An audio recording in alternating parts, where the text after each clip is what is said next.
Bienvenidos opositoras y opositores a este nuevo curso del tema de inmigración del bloque de Sociología. En esta primera clase veremos los movimientos migratorios, qué conceptos se engloban dentro de este fenómeno, las causas de las migraciones, tipos y efectos. Además también veremos diferentes autores junto con sus teorías explicativas. En primer lugar, tendremos que saber qué son los movimientos migratorios. Pues bueno, Cristina Blanco los define como cualquier movimiento que suponga para el sujeto un cambio de entorno político-administrativo, social y o cultural, relativamente duradero, importante o, de otro modo, cualquier cambio permanente de residencia que implique la interrupción de actividades en un lugar y su reorganización en otro. Por parte de la UNESCO se definen movimientos migratorios como el desplazamiento de la población de una delimitación geográfica a otra delimitación geográfica por un espacio de tiempo considerable o indefinido. Y por otro lado, la ONU lo define como todo desplazamiento de población que lleva consigo un cambio de residencia desde un lugar de origen a un lugar de destino, atravesando una división política administrativa. Por lo tanto, ¿qué tienen en común estas definiciones? Para entender movimientos migratorios tendrá que haber un desplazamiento de población de un lugar geográfico a otro y que se haya pues este cambio de residencia por un tiempo considerable o indefinido. No nos valen unas vacaciones de unas semanillas. ¿Cuáles son las definiciones relevantes dentro de este concepto? Tenemos que la Organización Internacional para las Migraciones, la OIM, que la veremos pues en esta clase, define emigración como aquel movimiento que realiza una persona desde su país nacional o residencia habitual hacia otro país, de modo que el país de destino se convierte en su nuevo país de residencia habitual. Muy importante porque aquí es donde está la diferencia desde la perspectiva, desde el punto de vista del país de salida. La emigración es desde el país de salida. ¿Por qué? Porque luego tenemos la inmigración, que es ese traslado a un país distinto desde el nacional o donde tengas la residencia habitual hacia un país de destino donde establecerás tu nueva residencia habitual, pero en este caso desde el país de llegada. Muy importante esta distinción. El flujo migratorio anual será el número total de personas que migran durante un año específico. Tenemos dos tipos, el flujo de inmigración, que será el número total de personas que ingresan a un país, y el flujo de emigración, que será el número total de personas que salen de un país en este periodo de un año. Luego tenemos el saldo migratorio, que será la diferencia entre el número de inmigrantes que entran y el número de emigrantes que salen de un país o región durante un periodo determinado de tiempo, que generalmente pues suele ser un año. Por lo tanto, la ecuación, por así decirlo, que se haría en este caso será el saldo migratorio es igual al número de inmigrantes restado al número de emigrantes. Nos pueden dar dos soluciones, por así decirlo, el saldo positivo y el saldo negativo. El saldo positivo es el aumento de la población debido a la migración, es decir, más personas entran a una región de las que salen. Y luego tenemos el contrario, el saldo negativo, que será esa disminución neta de la población debido a la migración, es decir, hay más personas que salen del país de las que entran.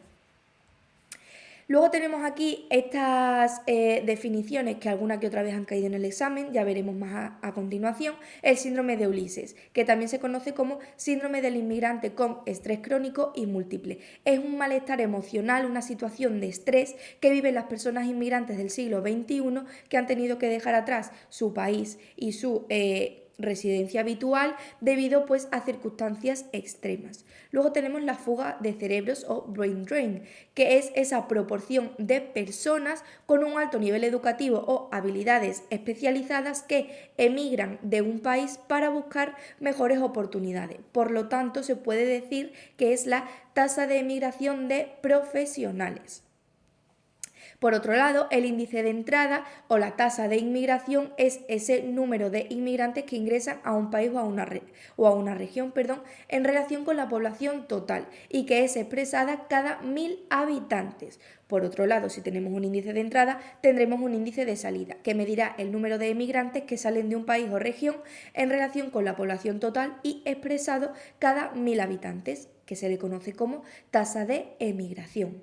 En cuanto a las causas de las migraciones, en primer lugar tenemos los factores económicos, que serán pues todo aquello que tenga que ver con la pobreza, desigualdad de oportunidades, desigualdades en torno o discriminación en torno a la renta, etcétera. Luego tenemos los factores políticos, que serán pues todos aquellos conflictos bélicos, persecuciones políticas, violación de los derechos humanos, etcétera. Los factores sociales, que será pues por ejemplo la reunificación familiar, pero también situaciones de violencia, violencia de género, discriminación, etcétera. Y luego tenemos los factores medioambientales, que será pues todo lo que tenga que ver con catástrofes naturales, el cambio climático, etcétera.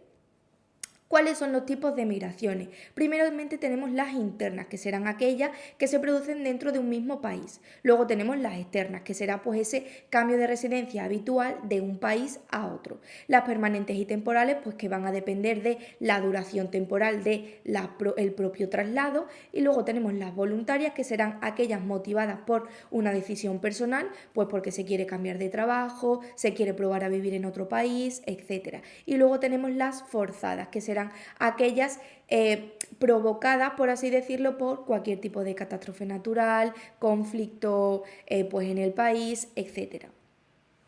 Dimensiones de los procesos migratorios. Aquí traemos a dos autores muy importantes que crearon estas dimensiones. En primer lugar tenemos a Archer Jackson, que pues propone en primer lugar estas dimensiones, la espacial, temporal y social, considerando la espacial como esa relación entre el lugar de origen y el lugar de destino de la propia migración. Luego tenemos la temporal, que será el momento en el que ocurre la migración, y la social, que serán pues los individuos y grupos que migran. Cristina Blanco fue una autora que también creó sus propias, por así decirlo, dimensiones de los procesos migratorios basándose en lo expuesto por este autor, por Archer Jackson. Entonces Cristina Blanco, dentro de esta dimensión espacial, entendía como que debe haber pues un cambio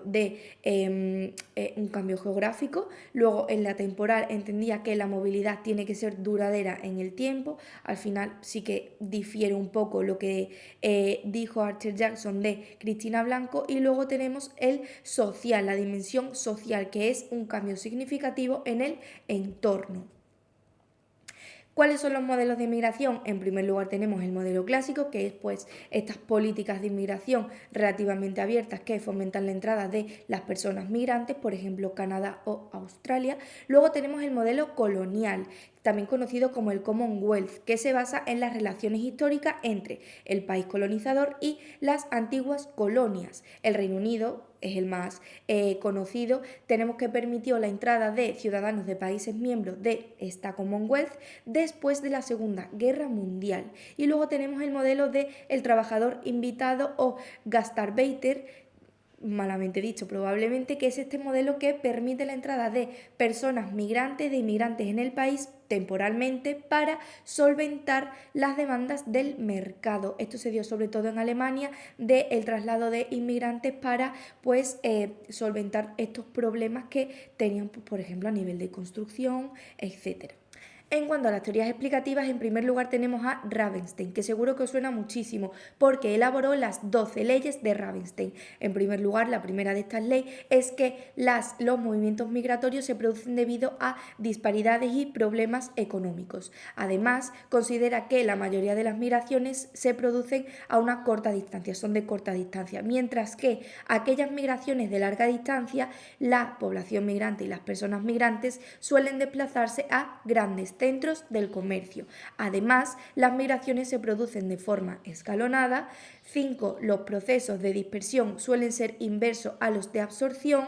6. La corriente migratoria suele generar una corriente compensatoria. Los nativos de las ciudades tienden a emigrar menos que los nativos, en la población nativa que pertenece a las zonas rurales de las ciudades. Además, aquellos migrantes de corta distancia generalmente suelen ser mujeres y la población migrante en general suele ser población adulta. Además, el crecimiento de las grandes ciudades suele darse en estos últimos años debido a la inmigración y no al crecimiento natural. Ojo con esto. Tenemos que las migraciones más importantes son las que se dan desde las áreas rurales hacia las zonas urbanas. Y por último, los movimientos migratorios suelen aumentar con el desarrollo económico, tecnológico y en general el desarrollo de la sociedad. Es un aumento económico en la sociedad. Este mismo autor también hizo contribuciones en la teoría push-pull. Tenemos que esta teoría considera que existen una serie de factores que provocan la expulsión de personas de una región, así como hay factores que atraen a estas personas a ciertos lugares. ¿Cuáles suelen ser los factores que provocan esta expulsión? Pues muy fácil, por ejemplo, pues la pobreza, represión política, conflictos armados, catástrofes naturales, etc. ¿Y cuáles suelen ser los factores atrayentes que os atraería a vosotros a mudaros de un lugar a otro? Pues un mejor clima, mayores facilidades para practicar una religión. La religión al final en una región es muy importante, pues que haya un aumento de la economía, un desarrollo económico mayor, etc. George Zip, por su parte, generó la teoría de la distancia inversa. Esta teoría busca explicar cómo la distancia geográfica va a afectar en la interacción entre diferentes localidades, especialmente cuando hablamos de migración y movilidad humana. Por lo tanto, la interacción entre dos lugares es inversamente proporcional a la distancia que los separa. Por lo tanto, a mayor distancia, menor interacción. Por lo tanto, se dice que si la distancia entre un país a otro es mayor, suele haber un menor flujo migratorio. Everett Lee, por su parte, formuló estos dos conceptos. En primer lugar, la migración selectiva, que dice que la migración no es un proceso aleatorio, sino que hay una serie de factores que van a determinar la propensión o la probabilidad a migrar. ¿Cuáles son estos factores? Pues los asociados al área de origen, los factores asociados con el área de destino, lógicamente, obstáculos que intervienen y factores personales. Luego tenemos la migración neta, que Everett Lee considera que es la diferencia entre el número de personas que entran a un país, es decir, el número de inmigrantes, con las personas que salen del país, el número de emigrantes, dentro de una misma área geográfica durante un periodo de tiempo específico. Zelinsky, por su parte, elaboró el modelo de la transición de la movilidad. Este modelo describe cómo patrones de la migración y de la movilidad humana van a cambiar dependiendo de diferentes etapas del desarrollo socioeconómico y de la transición demográfica de la sociedad. Por lo tanto, formula 5 fases que, ojo con esto, en el examen, que ahora veremos a continuación, cayó una pregunta sobre esto y sí que es verdad que metieron 4 fases. También difieren un poco en la propia conceptualización de las fases, es decir, en el nombre que se le da a las fases, pero originalmente se formularon 5. Lo que pasa que pues algunos autores o algunas corrientes juntan las 2 últimas fases en una fase. Entonces, la fase premoderna será aquella donde hubo unas migraciones escasas. Luego tenemos la fase de transición, donde se da un éxodo rural, es decir, movilidad de lo rural a las ciudades. Luego tenemos la fase de transición tardía, donde se da una movilización interna, una migración interna, que como ya hemos visto es la que se da dentro de el propio país, dentro de un propio país. Luego tenemos la fase avanzada, donde se da un proceso de neoruralismo, es decir, hay una movilidad de la ciudad al campo, es lo contrario a ese éxodo rural. Y luego por último tenemos la fase de posttransición, que es pues esta movilidad continuada debido pues generalmente a la globalización. Además, este autor también formuló el modelo evolutivo, que relaciona la categoría e intensidad de las migraciones con un crecimiento y una evolución de la revolución industrial. Y por último tenemos a Julian Wolpert, que elaboró la geografía de la percepción. Esta es una rama de la geografía humana que estudia las percepciones, cogniciones y emociones humanas y que considera que éstas influyen en la comprensión y el uso del espacio geográfico. Por lo tanto, tenemos que las personas interpretan su entorno y además esta teoría formula cómo estas propias interpretaciones pueden afectar a sus decisiones y a cómo estas personas se relacionan y se comportan en los espacios.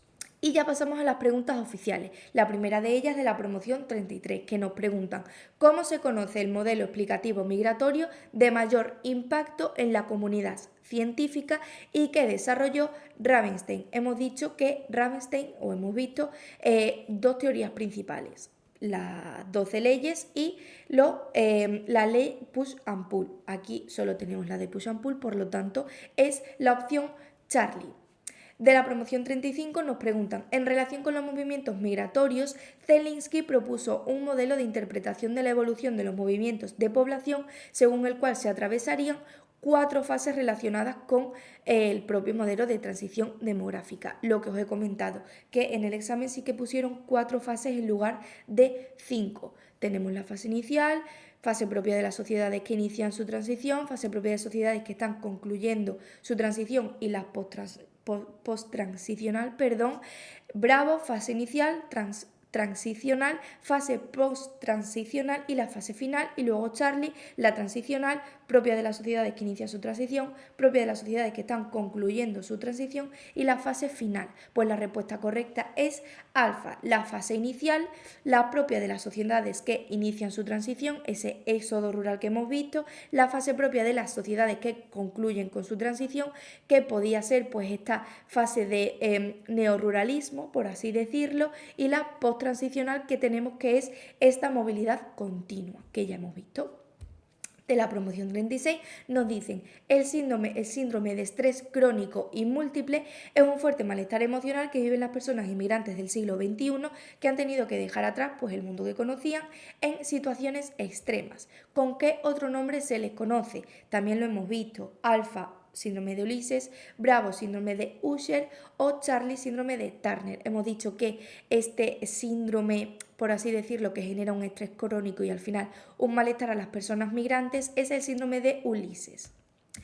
En la promoción 38 nos dicen, podemos definir migraciones como alfa, desplazamiento de grandes grupos humanos de una zona geográfica a otra por un corto espacio de tiempo. Eso de corto espacio no sé yo. Bravo, desplazamiento humano de un lugar a otro siempre que dure más de un mes. O Charlie, desplazamientos de la población de una delimitación geográfica a otra por un espacio de tiempo considerable e indefinido. Como ya hemos visto, tiene que ser ese desplazamiento de un lugar a otro y que ese espacio, el tiempo por el que se produzca este desplazamiento tiene que ser o indefinido o considerable. Por lo tanto, la respuesta correcta es Charlie. De la promoción 39 nos vuelven a preguntar por esta patología propia que se da en los inmigrantes, que se ha denominado síndrome del emigrante con estrés crónico y múltiple, que también se conoce como, ya vemos que esto podría volver a caer, porque al final ya hemos visto 2 preguntas sobre el síndrome de Ulises, por lo que no está de más conocerlo muy bien. Y pues bueno, hasta aquí tenemos esta primera clase sobre inmigración, sobre estos movimientos migratorios. Y nada, pues si tenéis cualquier duda o sugerencia, podéis poneros en contacto conmigo a través del canal de Discord. Muchas gracias y nos vemos en la siguiente clase. Chao.